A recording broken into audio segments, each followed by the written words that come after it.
ketika proses brand valuation dilakukan, kita harus menunjuk satu katakanlah tim yang independen ya, Pak Edi atau Mbak Elis ya, yang dinamakan brand valuator Pak ya. Bisa dijelaskan Pak Edi atau Mbak Elis?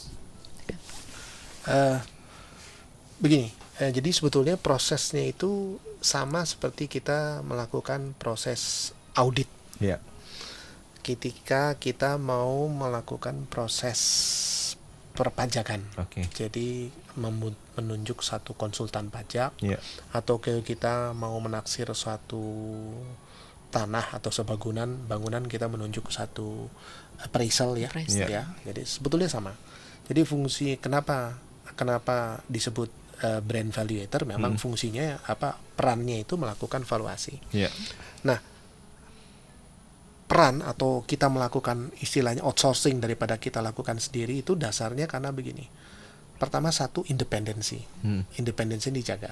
Ya. Kedua, objektivitas. Oke. Ketiga, profesionalisme. Keempat adalah lepas dari conflict of interest. Oke. Ya kan. Sementara kalau kita lakukan intern, pasti dibagus-bagusin dong. Betul. Ya, orang juga ya terang aja lakuin. Besar-besarkan nilai. Iya. Air laut siapa yang ngaremin? Benar. Jadi hal kayak begitu, sehingga memang dalam kasus valuasi itu berlaku praktek yang sama, Iya. yaitu bahwa entitas atau individu atau perseroan itu menunjuk seorang atau satu bisnis atau satu brand valuator yang mereka tahu Ya. dia itu independen, dia itu profesional, dia itu objektif, dan dia itu lepas dari conflict of interest gitu. Nah, dan nampaknya praktek itu kemudian diikuti, disenangi oleh semua orang karena kita bilang bebaslah, kita udah bayar mahal-mahal, orang nggak percaya gitu loh. Sementara kalau orang yang luar sama sekali kita tahu nih orangnya sangat strict, sangat segala macam. Ya.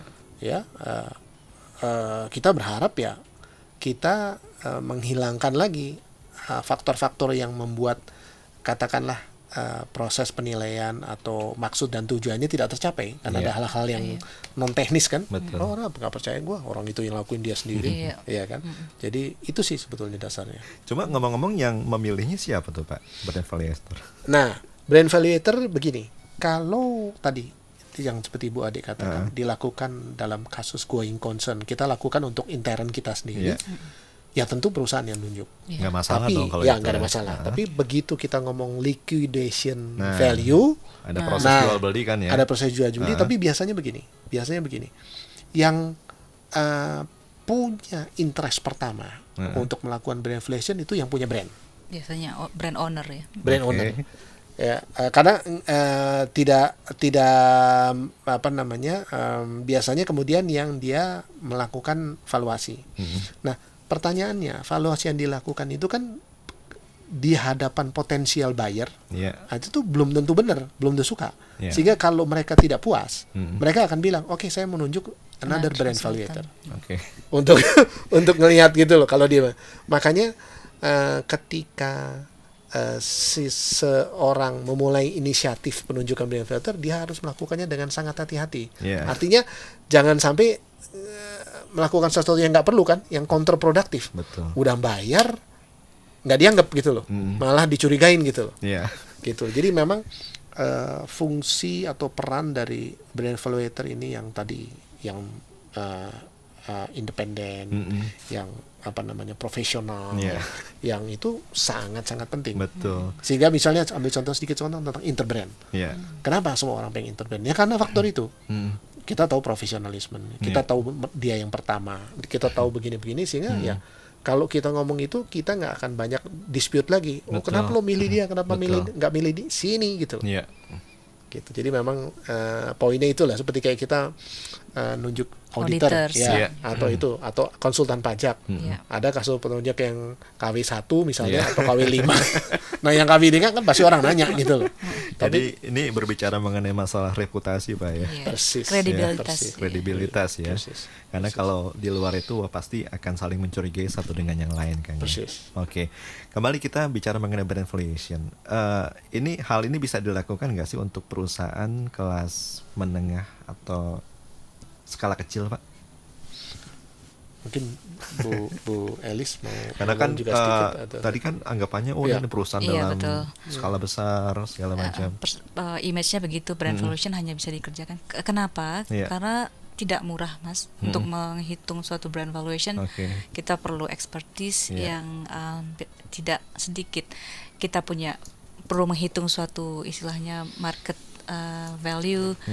Ada lagi yang namanya demand analysis, competitor analysis. Itu ilmu yang tidak gampang didapat dan hanya orang-orang tertentu dengan expertise tertentu yang bisa mengerjakannya. Dan gaji mahal banget pasti.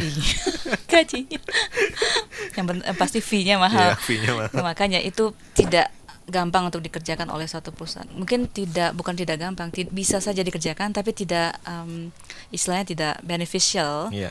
Antara cost dengan results-nya, apakah perlu untuk sebuah perusahaan yang kecil atau small scale businesses untuk melakukan brand valuation, unless memang dia punya brand yang sudah kuat.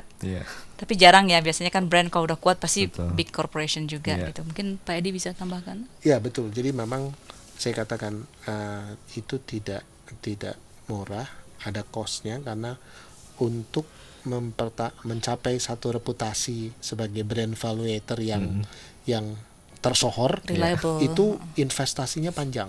Yang tadi saya katakan Interbrand, dia buat itu, dia baru diakui setelah saya lupa 10 tahun atau bagaimana. Dia lakukan continue gratis apa segala, dicerca orang, disalahkan segala macam, tapi akhirnya orang sadar iya ya. Dia yang mulai, kenapa kita berebut? Udah untung dia mulai, udah untung dia lakukan itu bisa. Akhirnya di-accept, malah kemudian dijadikan semacam standar gitu loh. Walaupun kemudian ada brand valuator yang baru kayak brand finance, kayak brand C muncul gitu. Tapi terlepas gitu orang nggak bisa lepaskan dari Interbrand contohnya. Sehingga karena tidak murah itu investasi dilakukan, sehingga untuk melakukan brand valuasi seperti yang kita bayangkan itu hanya big corporation. Tapi sekali lagi saya katakan tidak tertutup UKM atau itu. Selama kita bilang tahu yang kita perlukan adalah poinnya kan begini, untuk seorang perusahaan UKM dia tidak perlu kan harus datang ke Interbrand gitu. Kalau dia bilang Interbrand, jangan-jangan bukan hanya seluruh perusahaannya dijual untuk bayar brand valuation. Tapi ngutang sini ngutang. Jadi mungkin yang diperlukan hanya saya berada di UKM ini, sudah berada di industri ini, bisnis ini selama 5 tahun. Saya punya merek.